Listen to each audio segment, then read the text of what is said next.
네, 뒤집기 시간으로 들어가 보겠습니다. 자, 오늘 뒤집기 주제부터 함께 좀 확인을 해볼까요? 현재 시장에서 가장 궁금해할 포인트가 될 것 같습니다. 자, 기술적 반등일까? 상승 추세는 다시 좀 치고 올라갈 수 있을까? 외국인은 왜 떠날까? 이틀 동안 4조 7천억 원대 매도를 했고 월요일부터 생각을 해보면은 선물부터 야금야금 좀 팔기는 했습니다. 코스피 잘 올랐습니다. 지금도 쭉쭉 올라가고 있는 추세. 단기 하락. 그리고 지금 우리는 어떤 스탠스를 좀 잡아야 될지가 중요할 것 같습니다. 일단 어제 시장 기준으로 봤을 때는 제가 앞서 오프닝 때도 주차에 대한 이야기를 했습니다. 어제 코스피도 4천 위에서 그리고 코스닥도 900 위에서 다 주차를 잘 했습니다.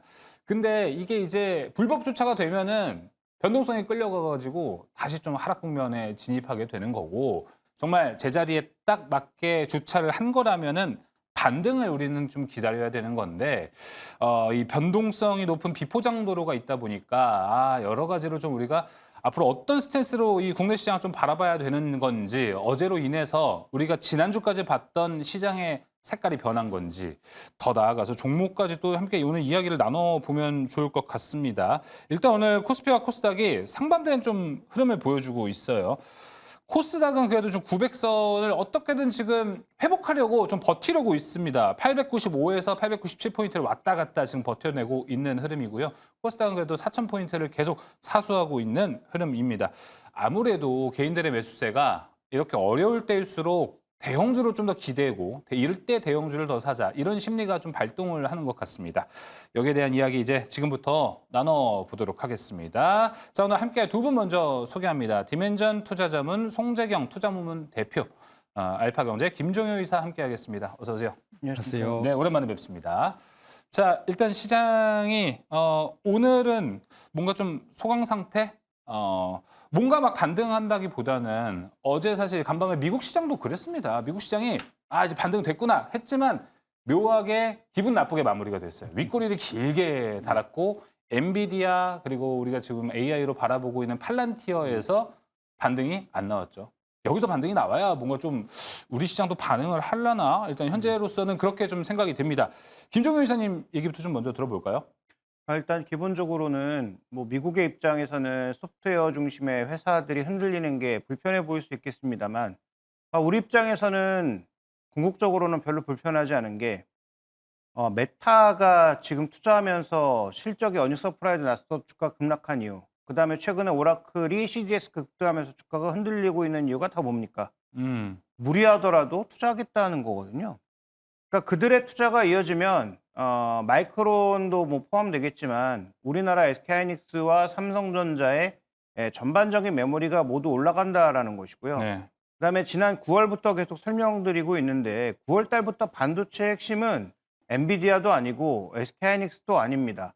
그때부터 가장 역전의 용사로서 움직였던 건 샌디스크를 포함한 소위 이제 플래시 메모리들이 급등했고 SSD 여전히 죠. 급등을 멈추지 않고 있다라는 게 핵심 포인트라는 거죠. 어, 그러니까 지금 이런 메모리 쪽에서 그들의 투자가 멈추지 않는 이상, 저는 지금 뭐 시장의 이 AI 투자 방향이 뭐 틀리지 않았다라고 보고 있고, 우리 시장 입장에서는 워낙 뭐 미국 주식보다 싼 데다가 현재 지금 구간에서 뭐 괜찮은 실적이 계속 기대되고 있는 이들 종목에 대한 기대를 낮추는 것 자체가 저는 뭐 이해할 수 없다. 그래서 현재는 아직도 강세장이고 반도체 아직 꺾이지 않았고 고점 대비 10% 정도 밀렸다? 상승장에서 얼마든지 빈번하게 발생하는 일이죠. 네. 다만 여기서 추세적으로 매일 무너지면 문제인데 외국인들이 거칠게 팔고 있음에도 불구하고 뭐 개인의 매수가 됐든 뭐 연기금의 매수가 됐든 잘 버티고 있단 말이에요. 그러니까 그런 관점에서 봤을 때 시장 전체 추세를 보는 것과 단기적인 시장 전망을 보는 것은 좀 구분해서 봐야 된다. 그러면 단기적인 시장 전망은 외국인들이 비중을 조금 줄이기 시작하면서 저는 판다라는 표현을 하지 않겠습니다. 외국인들이 그동안 너무 많이 샀기 때문에 맞아요. 비중을 줄이고 있다 정도로 보시는 게 더 적절한 표현일 것 같고, 그러면 현재 구간에서 우리가 좀 바라봐야 되는 것은 약간의 속도 조절 정도는 있겠구나.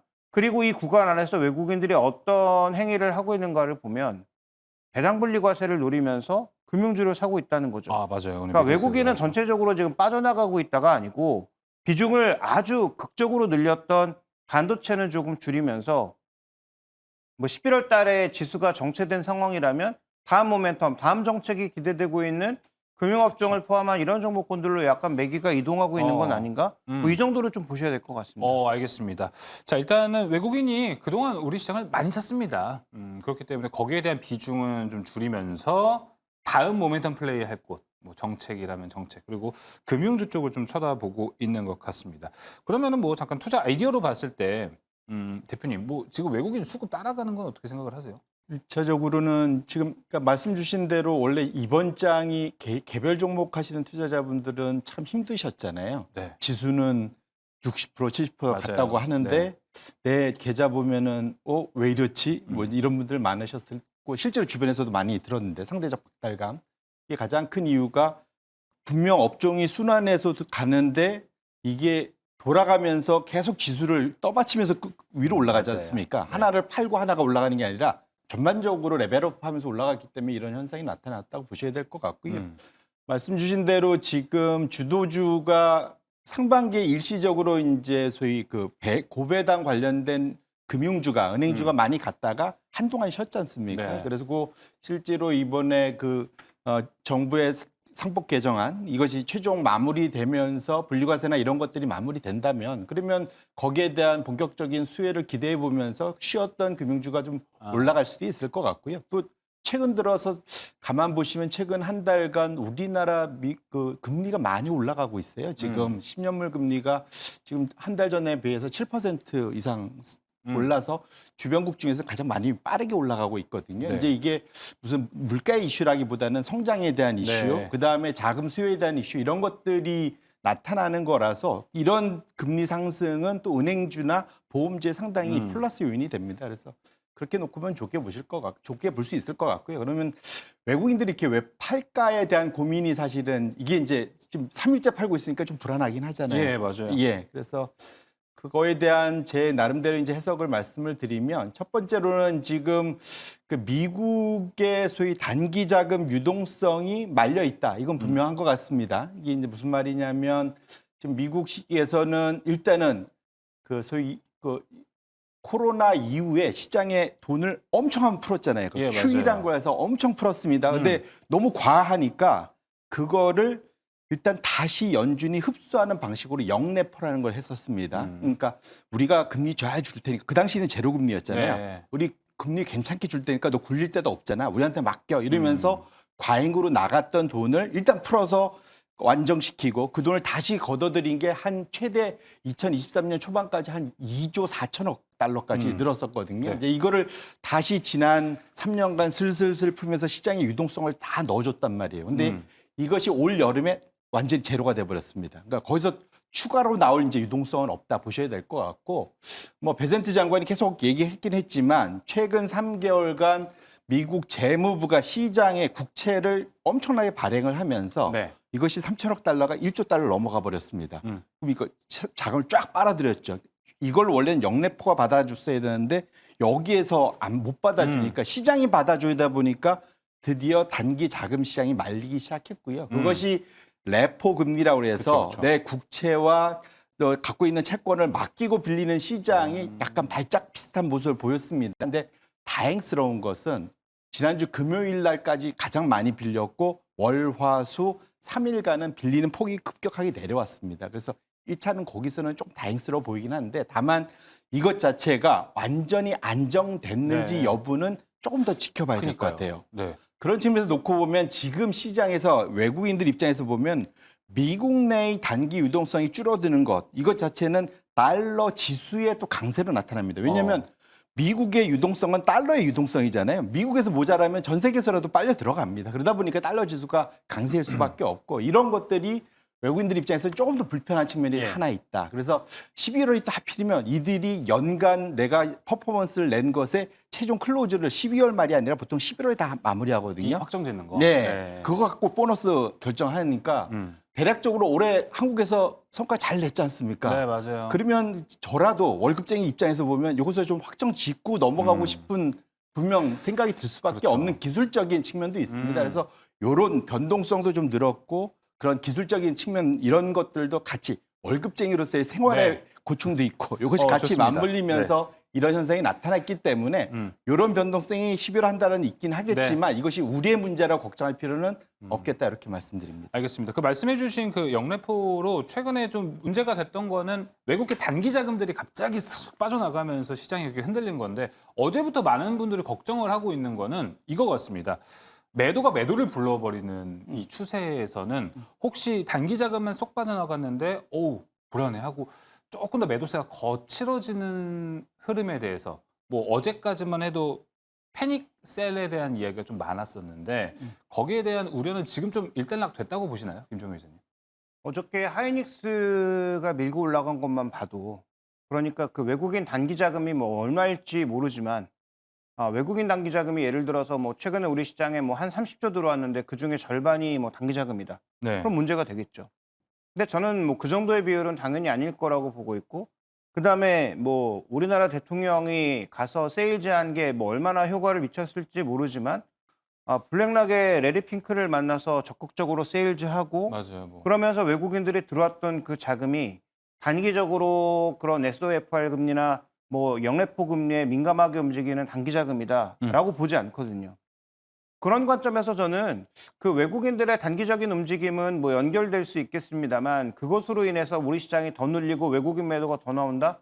뭐 그렇게 생각하지 않습니다. 그래서 현재 구간에서 외국인들은 뭐 말씀해 주셨던 11월 북클로징을 위한 뭐 매도일 수도 있고 네. 그다음에 단기적인 자금들이 워낙 급하게 움직이면서 이미 주식 선물이나 선물을 많이 매도해 놨었기 때문에 그와 관련돼서 또 수익을 낼 수 있는 반대 방향이 있으니까 그들은 빠르게 팔고 나간 거고 더 중요한 건 국내에 그동안 사고 싶은데 너무 빨리 올라가서 못 샀던 연기금이나 기관이나 개인들 자금이 워낙 풍부하게 대기하고 있어서 이런 자금들이 어저께도 받아주는 그 강도를 보면 이런 충격이 추가적으로 더 있다고 하더라도 저는 받아줄 수 있는 여력이 바닥에는 이미 깔려 있다. 그래서 지금은 아직 두려워할 때가 아니고 정말로 반도체가 꺾이는 그런 상황인지 두 번째로 우리 시장을 밀어올리는 가장 핵심 이슈 중에 하나였던 상법 개정과 자본시장법 개정의 전체적인 정책 모멘텀이 꺾였는지 둘 다 전혀 그런 방향이 없잖아요. 네. 그러면 조정을 만약에 준다면 기쁜 마음으로 더 사야 되지 않겠습니까? 핵심은 내가 더 살 만한 현금을 가지고 있느냐, 가지고 있지 않느냐 정도의 차이일 뿐이고 그다음에 아까 이제 송정영 대표님이 말씀하신 대로 시장에 지금 연동하는 좋은 종목을 가지고 있느냐, 안 가지고 있느냐의 차이이지 네. 저는 뭐 조정 시에 매수가 맞다고 보고 있습니다. 그러니까 그래서 제가 이거는 좀 막판쯤에 갈무리 지을 때쯤 질문을 하려고 했었던 건데 그런 거죠. 지금 시장에서 뭐 하락한다면은 어제 SK하이닉스 보면은 어제 SK하이닉스 그 정도 빠졌을 때 매수했으면 최고의 또 찬스 아니었습니까? 그런데 지금 또 이렇게 흐름이 와서 보니까 지금 뭐 모멘텀도 좀 부재한 것 같고 뭐 지금 사잔이 더 떨어지면 사면 되지 않을까? 저점 조금 더 싸게 사면 좋잖아요. 그렇다 보니까 지금 이 시장 저가 매수 전략을 기간은 어느 정도 잡고 가는 전략이 현재 좋을지 좀 요건 두 분께 모두 한번 이야기를 들어보겠습니다. 먼저 송재경 대표님. 말씀 주신 대로 그 이제 타이밍의 예술이지 않습니까? 어렵죠. 진짜 어렵죠, 이거는. 예, 그러니까 사실은 그 타이밍은 아무도 모르고 냉정히 말하면 그래서 분할 매수, 분할 매도라는 말이 나오는 이유가 네. 내가 잘 모르겠으니까 나눠서 하겠다라는 거지 않습니까? 그래서 지금 말씀 주신 대로 지금 그러니까 결국은 현재 그걸 들고 있으면 모르겠는데 안 들고 계신 분들 입장에서 어떻게 할 맞아요. 거냐? 지금부터는 사실은 연말까지 나눠서 사면 됩니다. 사실은. 나눠서. 예, 그래서 이걸 매일 그러니까 부지런하신 분은 매일 나눠서 사면 되고요.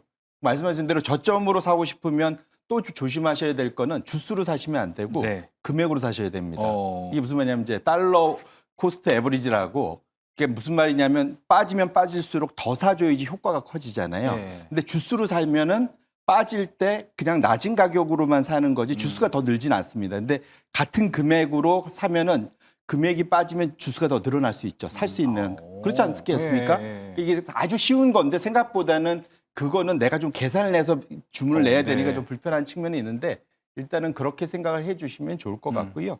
네, 그러니까 어쨌거나 지금 그 레버리지 단기 자금 레버리지 이슈 하셨는데 요거는 조금 더 깊이 보셔야 될 거는 뭐 이것이 직접적으로 주식하고 연결은 바로 안 돼 있는데 이게 결국은 돈을 레버리지 자금을 빌리는 데는 연결이 돼 있습니다. 네. 무슨 말이냐면 해치펀드들이 레버리지 자금을 빌릴 때는 결국은 그 1차적인 은행들이 사실은 이 레버리지를 갖고 움직이잖아요. 거기서 자금을 융통을 해야 되는 측면에서 보면 거기서의 금리가 튀는 것은 영향을 분명 줍니다. 그런데 다행스럽게 어젯밤까지 최근 며칠은 금리가 레포 금리가 내려와서 다행이긴 한데 냉정해 보면 아직은 조금 더 지켜보셔야 된다. 이 변동성이 또 사실은 외국인들이 같이 보는 이유도 뭐냐면 사실은 이건 연준도 모르고 재무부도 모릅니다. 결국은 시장에 단기 자금이 어느 정도가 적정인지를 미리 우리가 다 알고 있으면 이런 발작이 안 일어나겠죠. 네. 이걸 사실은 약간 코끼리가 장님이 코끼리 만드시듯이 이걸 관리하는 것이기 때문에 그래서 이것을 어느 정도 그러니까 물론 말씀 주신 대로 확신은 있지만 네.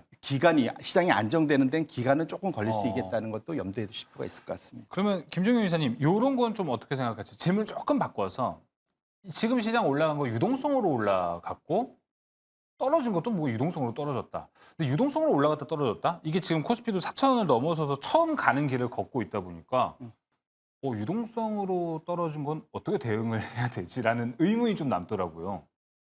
저는 일단 그 말씀에 절반밖에 동의할 수밖에 없는 게 왜요? 유동성으로 올랐다고 보기엔 어려운 게 어닝 서프라이즈 때문에 올랐다라고 보는 게 더 적절하지 않나요? 특히 반도체 두 종목의 이익 증가 속도가 지금 애널리스트의 예상과 맞아 들어가고 있습니까? 예. 예상치를 훨씬 폭발적으로 상회하고 있지 않습니까? 그리고 특히 특정 섹터들, 최근에 뭐 주가가 많이 오르고 있는 전력 설비 뭐 이런 것들도 마찬가지로 주가가 지금 실적의 증가 속도를 애널리스트들의 예측이 못 맞추고 있거든요. 그러면 우리가 원래 이 종목의 밸류 밴드가 상단에 왔기 때문에 사기 부담스럽다라고 했는데 PB 관점에서는 뭐 그럴 수 있는데 PE 관점에서 보면 이익이 너무 빨리 올라서 우리가 생각했던 밴드보다 더 높아야 되는 건 아닌가라고 따져봐야 되는 거죠. 예. 그러니까 첫 번째로 유동성 때문에 오른 게 저는 아니라고 보고 있고 실적 때문에 오른 종목군들이라면 지금 그 실적 대비 주가의 상승 속도와 밸런스가 맞느냐 정도를 체크해 보면 되는 거죠. 근데 지금 반도체 빅2 두 종목은 그 밸런스가 여전히 전혀 맞지 않는다. 저평가. 내년도 증가하는 실적에 비하면 현재 주가도 그렇게 비싸 보이지는 않는다라고 보는 거죠. 물론 그 하이닉스 100만 원, 뭐 삼성전자 15만 원의 목표가가 맞을지는 모르겠으나 저는 지금 올라가고 있는 이 실적의 상승 속도와 주가의 상승 속도가 여전히 격차가 있고 반대로 조방원 같은 것들은 정책 모멘텀을 밀고 올라왔기 때문에 저는 이런 종목군들은 오히려 최근에 나타나고 있는 조정이 일정 부분 열기를 식혀주는 역할을 하고 있다. 좀 이렇게 좀 판단을 하고 있습니다. 그래서 지금 우리가 봐야 되는 것은 유동성 유출입에 따른 뭐 급등락 당연히 물론 있겠지만 환율을 놓고 보면 저는 그렇게 뭐 극단적인 우리 시장 내에 그 유동성 유출입이 없었다라고 보거든요. 네. 오히려 사지 못하고 CMA나 예탁금으로만 잡혔던 그런 유동성이 많이 들어와 있는 상황이니까 오히려 말씀하신 유동성 랠리를 우리가 생각해 본다면 이번 기간 조정을 지나서 다음 나타날 게 유동성 랠리의 움직임이 아닐까 이렇게 오히려 보고 있습니다. 지금은 숫자로 증명해서 올라가는 거고 이제 유동성. 그러니까 시장은 더 올라간다. 이렇게 볼 수 있을 것 같아요. 대표님 생각도 동의하십니까? 방금 의견에는.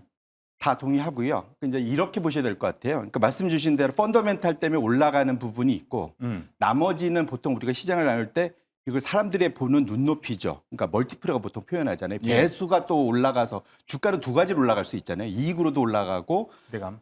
기대감. 그러니까 결국 평가하는 잣대죠. 네.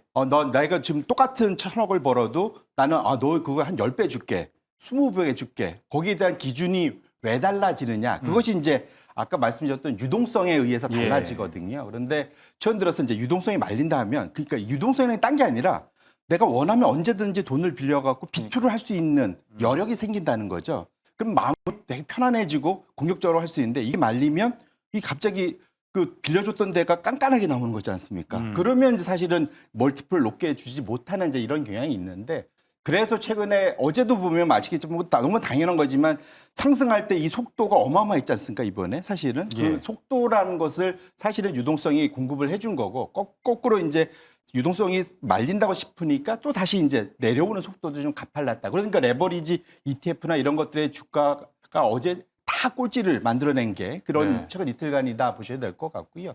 어쨌거나 지금 이사님께서 말씀 주신 대로 반도체 부분의 소위 이익 결정력 또 내년까지의 그러한 시장 흐름 뭐 이런 것들은 애널리스트도 얘기하거나 대만에서 나온 얘기나 이런 걸 봤을 때는 여전히 엄청난 호황인 것만은 분명한 것 같습니다. 근데 그걸 바라보는 그 눈높이가 요 이틀 사이에 미국의 유동성 때문에 좀 바뀐, 좀 흔들렸다 정도로 보셔야 될 것 같고, 거기가 안정이 된다면 다시 말씀하신 대로 펀더멘털로 돌아가서 다시 제값을 치르는 상황이 될 수 있기 때문에 그것에 의해서 주가 자체가 완전히 이제는 또 재미가 없어질 거다라고 보기에는 너무 이른 감이 있겠다. 네. 말씀드립니다. 큰 맥락으로 봤을 때는 뭐 어제도 방송에서 아마 많은 이야기했을 겁니다. 우리 시장에서 어떤 투자 포인트가 훼손된 게 없습니다. 외부 요인들, 뭐 지금 유동성이면 유동성, 수급이면 수급 여기에 따라서 시장이 하락을 한 건데 아직은 탄탄한 우리 시장이기 때문에 당분간은 횡보장, 뭔가 포인트가 온다면은 저가 매수 전략도 잘 잡아보는 게 일단 현재 시장 지수들을 바라봤을 때 관점인 것 같아요. 자, 그럼 이제 뒤집기 다음 주제로 좀 넘어가 보도록 하겠습니다. 조금 이제 미세하게 섹터 이야기로 한번 가볼 텐데 기판 이야기 한번 해봐야 될 것 같습니다. 반도체 기판 판도 변화는 최근에 대덕전자 주가 보면은 야 대단하다. 그리고 어제도 와 혼자 달려가더라고요. 그러니까 봤더니 지금 확실히 대덕전자는 숫자로 증명을 하는 것. 아까 또 이사님이 얘기해 주셨듯이 실적이 더 증명을 해주고 있는 종목이기 때문에 쭉쭉 가는 것 같습니다. 근데 더 나아가서 반도체 기판이 요즘 이렇게 좋으니까 더 나아가서 이런 얘기도 합니다. 삼성전자 하이닉스도 좋지만 소부장으로 눈들릴 때가 확실히 온 것 같다라는 이야기도 좀 같이 나오고 있거든요. 이 이야기 한번 풀어보면 좋을 것 같습니다. 네, 소부장은 뭐 여러 번 언급드렸지만 핵심 종목으로 추려야 된다. 그러니까 뭐 소재 쪽은 그나마 뭐 프로세스 케미칼들은 공정률이 올라가면, 그러니까 가동률이 올라가게 되면 프로세스 케미칼 같은 경우가 많이 쓰일 거니까 첨단 공정과 관련된 일부에 대해서는 좋아질 수 있으나 예전처럼 뭐 두껍게 다 같이 올라가는 그런 장세는 절대 아니다라고 봐야 될 것 같고요. 네. 기판은 지금 두 가지로 움직이는 거잖아요. 첫 번째는 우리가 옛날에 만들었던 그 푸른색으로 프린팅 되어 있는 그런 PCB가 잘 팔린다? 아니죠.